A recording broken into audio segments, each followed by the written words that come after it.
जय श्री राधे कृष्णा। आप सभी का दिन शुभ और मंगलमय हो और कान्हा जी की कृपा आप सभी भक्त जनों पर सदा बनी रहे। आप सभी को दीपावली की हार्दिक शुभकामनाएं। आज सुनिए कार्तिक मास महात्म्य का अध्याय 16। आज का अध्याय शुभारंभ करने से पहले आपको सुनाते हैं कार्तिक मास में सुनी जाने वाली ब्राह्मण और ब्राह्मणी की कथा। किसी गांव में एक ब्राह्मण ब्राह्मणी रहते थे। उनका कार्तिक नहाने का नियम था। कार्तिक का महीना आने पर 7 कोस चलकर गंगा जमुना नहाने जाते थे। आते जाते ब्राह्मणी बहुत थक जाती थी। एक दिन ब्राह्मणी बोली कि हमारे कोई बेटा होता तो बहू आती, घर आते तो खाना बना हुआ मिलता, कपड़े धुले हुए मिलते। ब्राह्मण कहने लगा, यह तूने बड़ी बात कही। ला, मैं तेरे लिए बहू ला देता हूँ। एक पोटली में थोड़े से चने बांध दे और उसमें थोड़ी सी सोने की मोहरें भी डाल दे। ब्राह्मणी ने पोटली बांध कर दे दी। ब्राह्मण पोटली लेकर चल दिया दूर।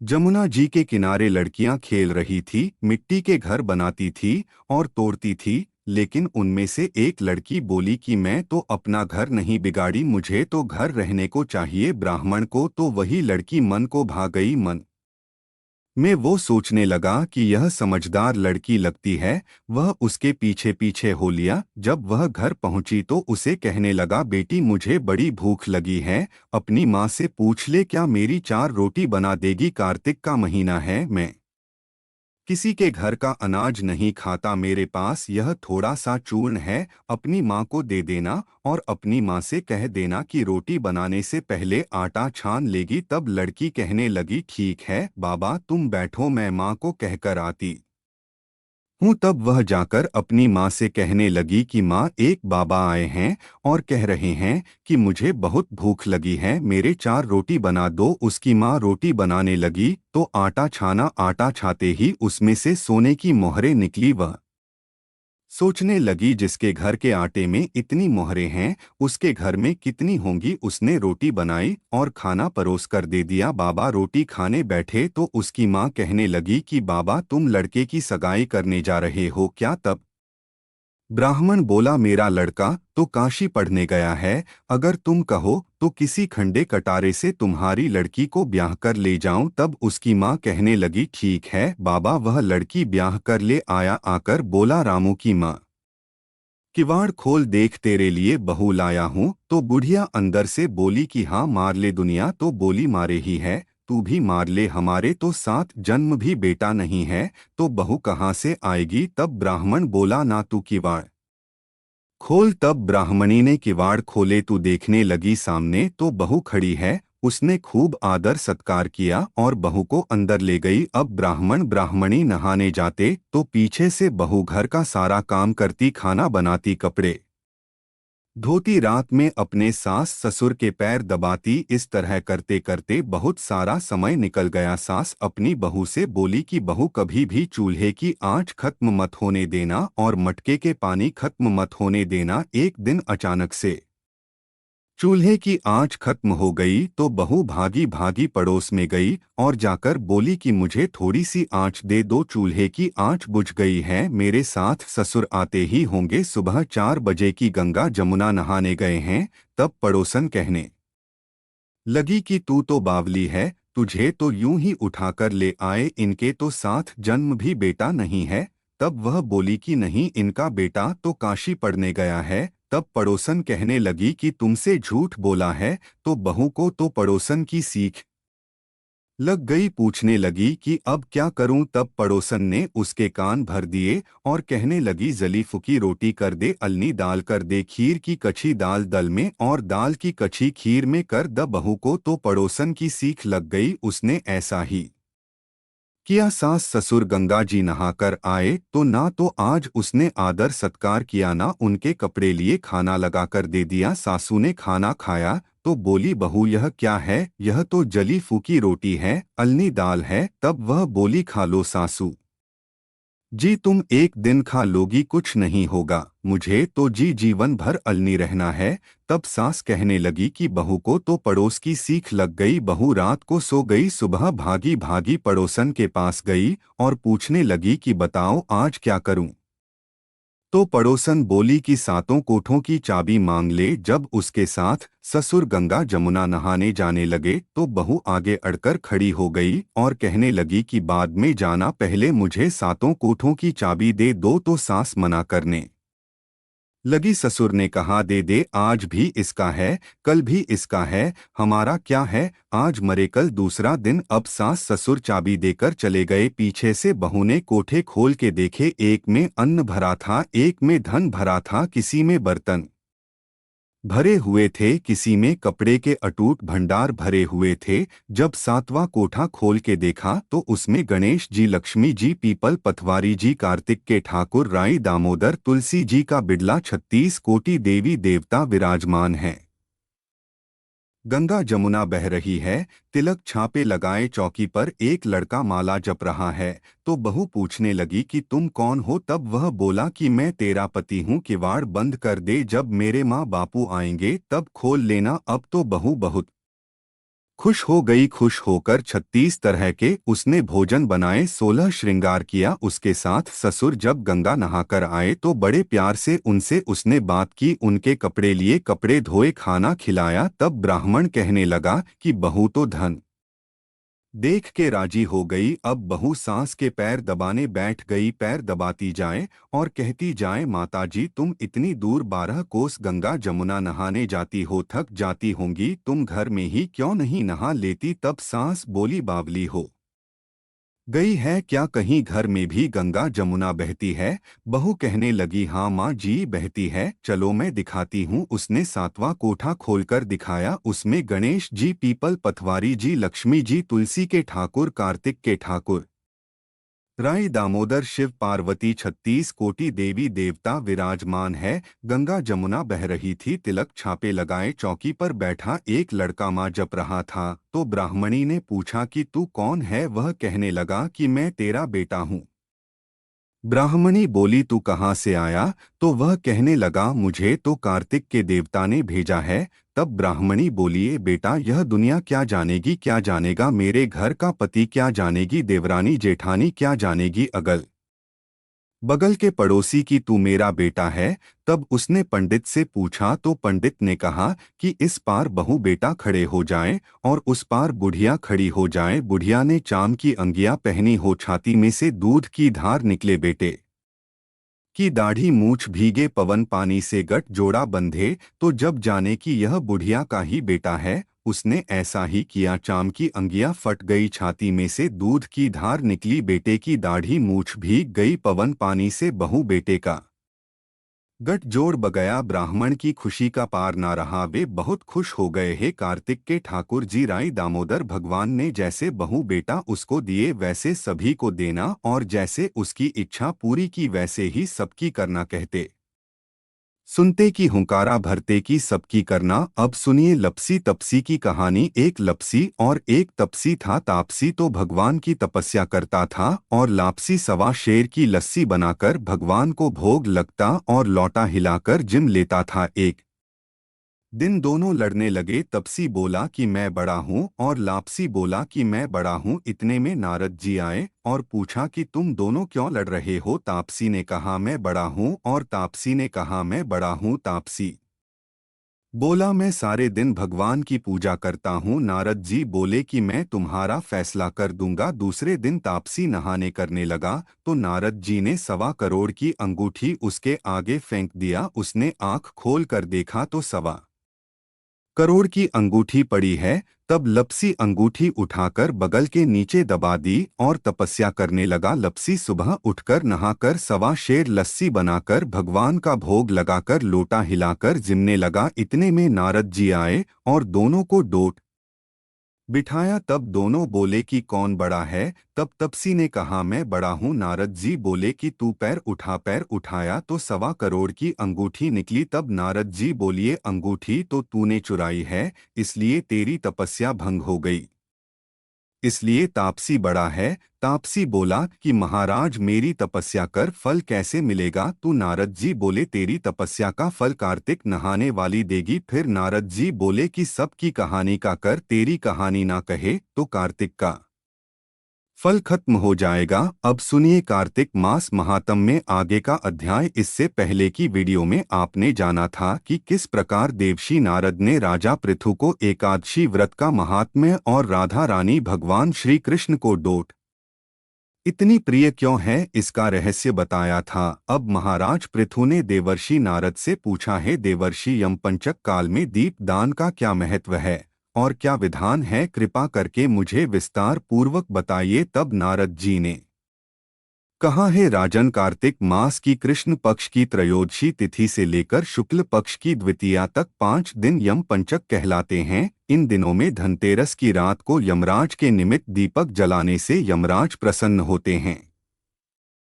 और अकाल मृत्यु आदि नहीं होती। इसके अगले दिन कार्तिक कृष्ण चतुर्दशी को नरक चतुर्दशी भी कहा जाता है। इस दिन तिल का तेल, अपामार्ग और दूर्वा आदि लगाकर स्नान करना चाहिए और स्नान करने के बाद दक्षिण दिशा की और मुख करके अपसव्य होकर अर्थात कमर तक पानी में खड़े होकर जल में तेल मिलाएं और 3-3 अंजुलि से यमामाय धर्म राजा मृत्यु वे अंत काय व्यवस्था है, कालाय सर्वभूताशया उदम राय गगना नीला परमण वृकोदरा चित्रा और चित्रगुप्ता है। इन नामों से यमराज को तर्पण करें। फिर सायकाल ब्रह्मा जी, श्री हरि, शिवजी और दुर्गा जी के मंदिर में तथा वृक्ष सभा, गौशाला, बगीचे, नदी, तालाब, कुआं, बावड़ी, गली, चौराहे, खेत, शमशान आदि में दीपक जलाएं और रात को श्री लक्ष्मी जी की पूजा करें। यदि शस्त्र से किसी की मृत्यु हुई हो तो उसके निमित्त भी चतुर्दशी को दीप दान करना चाहिए। इससे अक्षय पुण्य फल की प्राप्ति होती है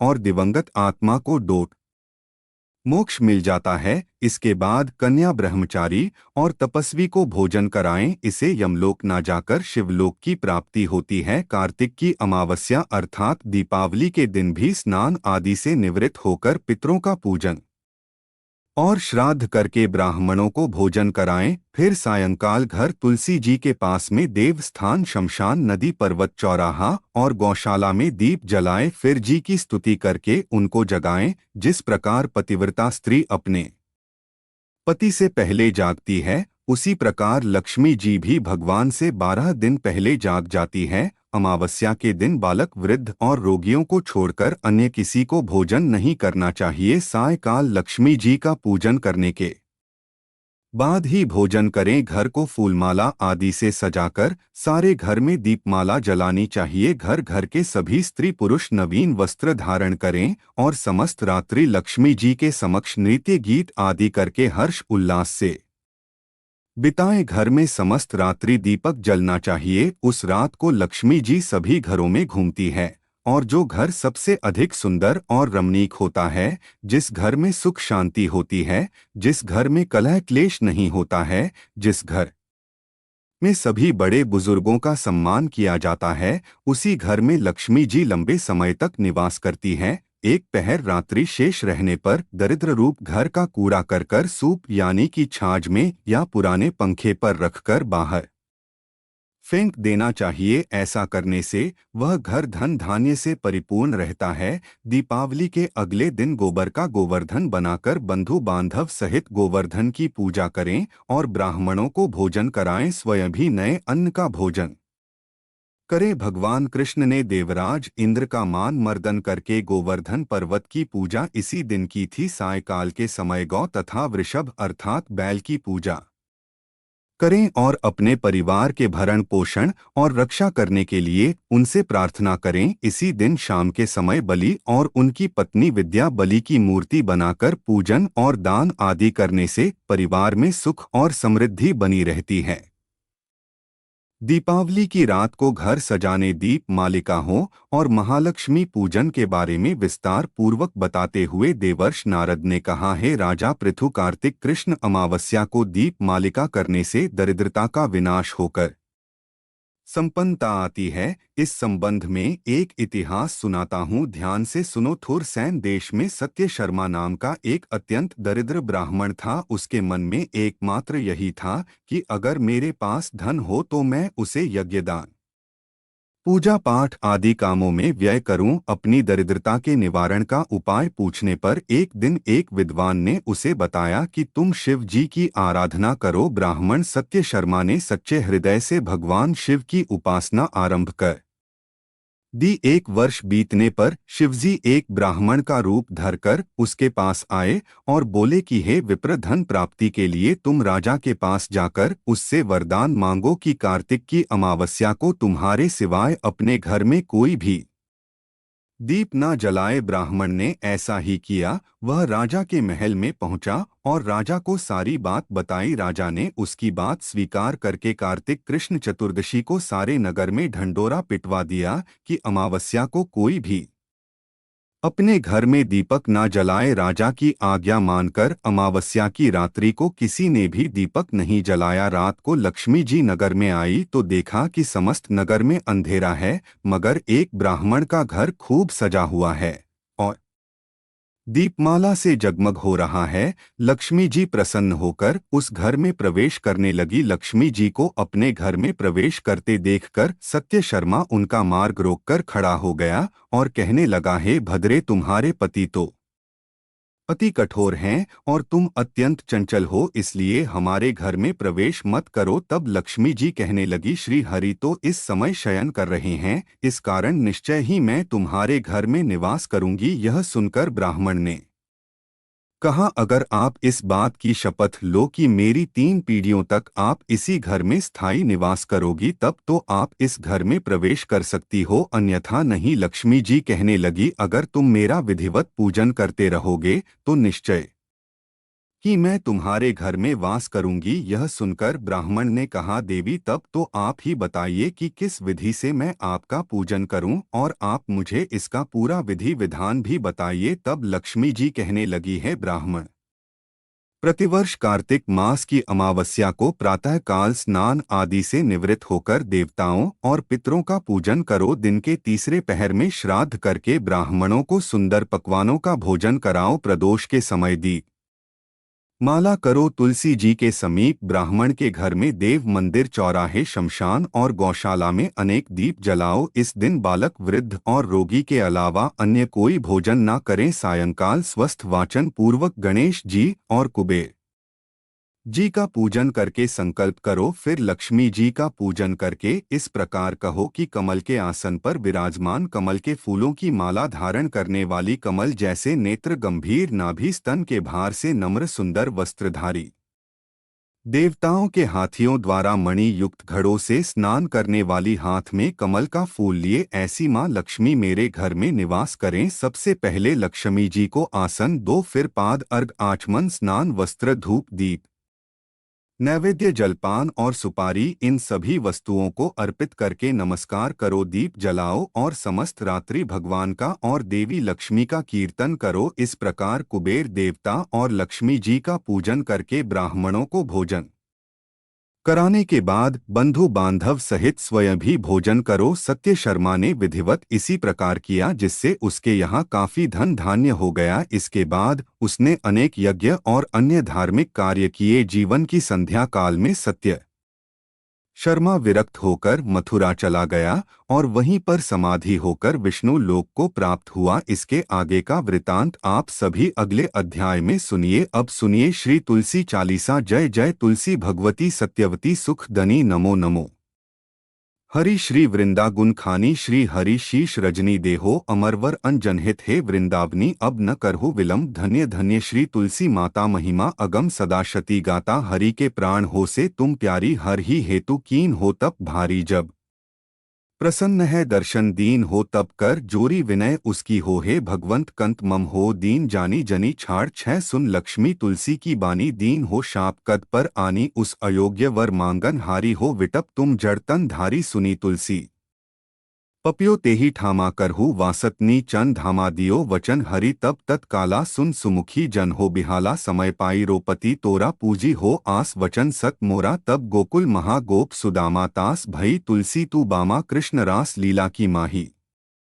राधे शक यो प्रेम लखी नाही दियो शाप तुलस ही तत्काला नर लोकी तुम जन्महु बालाया गोप वह दानव राजा शंखचूड़ नामक शिर ताजा तुलसी भई गीता सुकी नारी परम सती गुण रूप अगार अस दवे कल्प बीत जब गए कल्प त्रेत जन्म तब भय वृंदा नाम भयो तुलसी को असुर जलंधर नाम पति को करी अति द्वंद अतुल बलधामा लिहा शंकर से संग्रामा अब निज सैन्य सहित शिव हारे मरहीना तब हर हरि ही पुकारे पतिव्रता वृंदा थी नारी को न सके पति ही सहारी तब जलंधर ही बश बनाई फंदा ठग हरि पहुँच उजाई शिव हित लही करी कपट प्रसंगा कियो सतीत्व धर्म तो ही भंगा भयो जलंधर कर सहारा सुनीर शोक उपारा तिही क्षण दियो कपट हरि तारी लखी वृंदा दुख गिरा उचार जलंधर जस हति अभिता सोई रावण तस हर ही सीता अस प्रस्तर सम हृदय तुम्हारा धर्म खंडी ममपति ही सरा यही कारण लही श्राप हमारा होवे तनु पाषाण तुम्हारा सुनी हरि तुरत ही वचन उचार दियो शाप बिना विचारे लखी न निज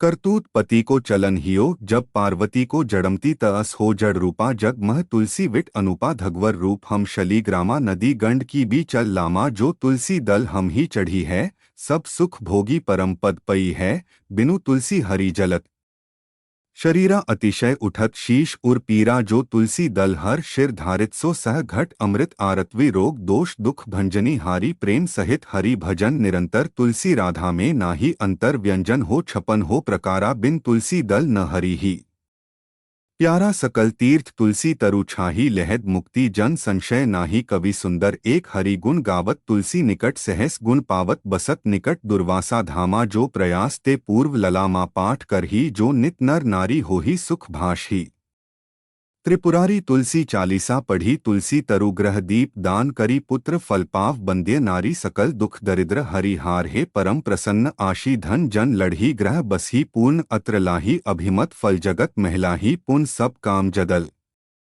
अर्प तुलसी तसहस बसही हरि राम तुलसी महिमा नाम लख तुलसी सूत सुखराम मानस चालीसा रचो जगमह तुलसीदास तुलसी चालीसा समाप्त प्रेम से बोलिए तुलसी माता की जय अब आप सुनिए तुलसी माता की आरती तुलसी महारानी नमो नमो हरि की पटरानी नमो नमो तुलसी महारानी नमो नमो धन तुलसी पूरण तप कीनो शालिग्राम बनी पटरानी नमो नमो तुलसी महारानी नमो नमो हरि की पटरानी नमो नमो जाकी पत्र मंजरी कोमल श्रीपति कमल चरण लपटा नहीं नमो नमो तुलसी महारानी नमो नमो हरि की पटरानी नमो नमो कौन से महीने भई रानी तुलसा कौन से महीने हुई हरियाली नमो नमो कौन से महीने हुई तेरी पूजा कौन सी महीने हुई पटरानी नमो नमो तुलसी महारानी नमो नमो हरि की पटरानी नमो नमो आषाढ़ मास में बोई रानी तुलसा सावन मास में हुई हरियाली नमो नमो तुलसी महारानी नमो नमो कार्तिक मास में हुई तेरी पूजा मंग सिर मास में हुई पटरानी नमो नमो तुलसी महारानी नमो नमो धूप दीप ने